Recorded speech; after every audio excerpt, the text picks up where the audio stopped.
नमस्कार। आज हम कुछ बहुत ही खास संदेशों पर बात करने वाले हैं। ये 18 जनवरी 1969 को मिले थे। जी। ये ठीक वो समय था जब पिताश्री जी अव्यक्त हुए ही थे। जी। और ये संदेश मतलब गुलजार बहन के जरिए अव्यक्त वतन से आए। हाँ, सूक्ष्म लोक से। वो बहुत ही महत्वपूर्ण समय था। बिल्कुल।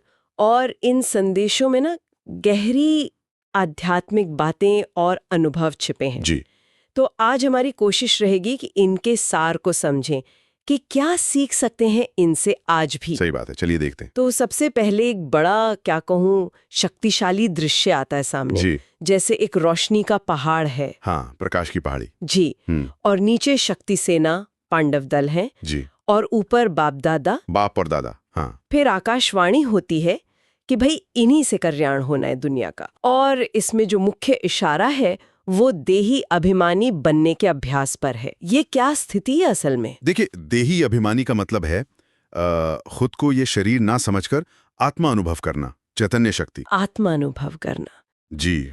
ये वो स्टेज है जहां तन और मन की जो उथल पुथल है वो एकदम शांत हो जाती है। अच्छा। एक गहरी स्थिरता, शांति महसूस होती है। और संदेशों में से मतलब अंतिम समय के लिए बहुत अहम बताया गया है। हाँ, स्थिरता तो समझ आती है, पर इसका ये मतलब तो नहीं कि हम बिल्कुल कट जाएं दुनिया से, मतलब भावनाओं से, बाहरी चीजों से। नहीं नहीं, कटने की बात नहीं है। ये साक्षी होकर देखने की अवस्था है। साक्षी भाव? जी। आप रहें सबके बीच, परिस्थितियों में, लेकिन उनसे प्रभावित ना हो, असर ना हो आप पर। अभ्यास इसी का है। लगता मुश्किल है, पर धीरे धीरे संभव है। अच्छा। फिर एक और बड़ा दिलचस्प उदाहरण है 3 तरह के गुलाबों का। हाँ, वो रूपक। लोहे का, पीतल का और फिर असली गुलाब। जी। कहा कि ये बच्चों के संस्कारों जैसे हैं जिन्हें बदलने में अलग अलग मेहनत लगती है। बिल्कुल सही। ये दिखाता है कि हमारे कुछ पुराने संस्कार, आदतें कितनी मजबूत हो सकती हैं, जैसे लोहा या पीतल। बहुत पक्के। हाँ, संदेश ये है कि जैसे असली गुलाब की पंखुड़ी होती है ना, वो जरा सा इशारा करो तो आराम से गिर हाँ, जाती। बड़ी आसानी से, सहजता से गिर जाती है। वैसे ही हमें अपने पुराने संस्कारों से, देह के संबंधों से, लगाव से एकदम सहज मुक्त होना है। सहज। और अपनी बीज रूप अवस्था, मतलब अपने असली आत्मिक स्वरूप में टिकना है, शांत। यहाँ खुद से पूछना है कि क्या हम किसी भी ऐसे बंधन से इतनी आसानी से छूट सकते हैं? ये तो गहरी आत्मनिरीक्षण की बात है। जी।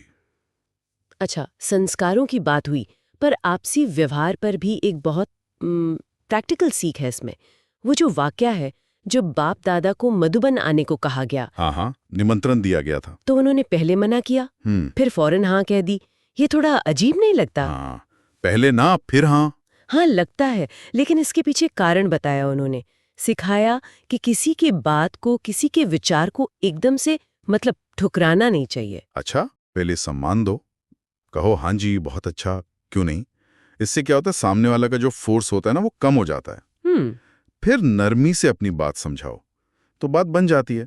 इससे प्यार बना रहता है, टकराव नहीं होता और संगठन भी मजबूत होता है। और संगठन पर तो बहुत जोर है, एकता की शक्ति पर। जी बिल्कुल। 3 तरह के संगठन दिखाए गए, चींटियों का, फिर मूल वतन में आत्माओं का। हाँ, और फिर ब्राह्मणों का, मतलब जो इस मार्ग पर चल रहे हैं। और वो गुलाब के गुलदस्ते का उदाहरण भी दिया। तो बहुत अच्छा उदाहरण है। संदेश बिल्कुल साफ है, संगठन में रहेंगे तो सुरक्षित रहेंगे। जिससे गुलदस्ते में फूल अकेला नहीं होता, पत्तों के साथ रहता है, तो सुंदर भी लगता है, सेफ भी रहता है। वैसे ही जब सब मिलकर रहते हैं ना, एकता में, तो माया का वार नहीं होता। माया यानी नेगेटिविटी। हाँ, नकारात्मकता। एकता में ही शक्ति है, विजय है। अलग अलग स्वभाव वालों को इसीलिए इकट्ठा किया है। अच्छा। फिर इन संदेशों में पिताश्री जी ने अपने आखिरी पलों का अनुभव भी बताया है। वो तो सुन के रोंगटे खड़े हो जाते हैं। हाँ, वो बहुत गहरा अनुभव है। बताया कि कैसे बस 10-15 मिनट में योग बल और कर्म भोग जैसे कोई पिछला हिसाब किताब, उनके बीच युद्ध चला। जी, एक द्वंद्व। और योग बल जीत गया आखिर में। और उन्होंने खुद देखा, साक्षी होकर, कि कैसे आत्मा शरीर से अलग हो रही है। उसे कर्मातीत न्यारी अवस्था कहा। जी, ये अनुभव एक तरह से मृत्यु पर विजय पाने जैसा है। ये दिखाता है कि आत्मा शरीर से, कर्मों के बंधन से कितनी अलग है, कितनी निर्लेप है, शांत। न्यारी। हाँ, न्यारी। इसे ही कर्मातीत न्यारी अवस्था कहते हैं। कर्मों के असर से परे, एक दृष्टा की स्थिति। ये योग की शक्ति है कि आखिरी क्षणों में भी इतनी स्थिरता मिल सकती है। कमाल है। और फिर अंत में 2 मुख्य गुणों पर जोर दिया गया है, ज्ञान स्वरूप और प्रेम स्वरूप बनना। हाँ, ये दोनों बहुत जरूरी हैं। और साथ में एक सीढ़ी का भी दृश्य दिखाया, 4 मंजिलों वाली। जी, ज्ञान और प्रेम का बैलेंस ही संपूर्णता लाता है। अगर सिर्फ ज्ञान है, प्रेम नहीं, तो रूखापन आ जाता है। हाँ। और अगर सिर्फ प्रेम है, ज्ञान नहीं, तो इंसान भटक सकता है, मोह में फंस सकता है। तो दोनों का संतुलन चाहिए। और वो सीढ़ी हमारी आध्यात्मिक यात्रा के अलग अलग पड़ाव हैं। जैसे पहला कदम ज्ञान सुनना, फिर समझना, निश्चय करना, फिर मुश्किलों में अचल अडोल रहना, फिर परमधाम जाना, आत्माओं का घर, और आखिर में स्वर्ग में आना। अच्छा, पूरी यात्रा। जी, ये हमें अपना लक्ष्य याद दिलाती रहती है। तो अगर हम सार निकालें इन सभी संदेशों का, तो मुख्य बातें क्या हुई? एक तो देही अभिमानी बनना, मतलब खुद को आत्मा समझना। हाँ, आत्म जागरूकता। फिर पुराने संस्कारों और बंधनों से सहजता से मुक्त होना। बिल्कुल। दूसरों का सम्मान करना, उनकी बात सुनना, संगठन में रहना, एकता की शक्ति। हाँ, और ज्ञान और प्रेम का संतुलन साधना।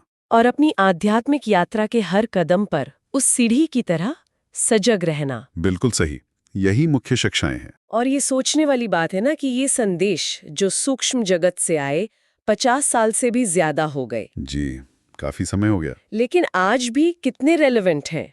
आज की जो ये भाग दौड़ वाली, तनाव वाली जिंदगी है, उसमें व्यक्तिगत बदलाव के लिए और आपस में एकता बढ़ाने के लिए। सही कहा। क्या ये शिक्षाएं आज हमें वो आंतरिक स्थिरता दे सकती हैं जिसकी सबको तलाश है?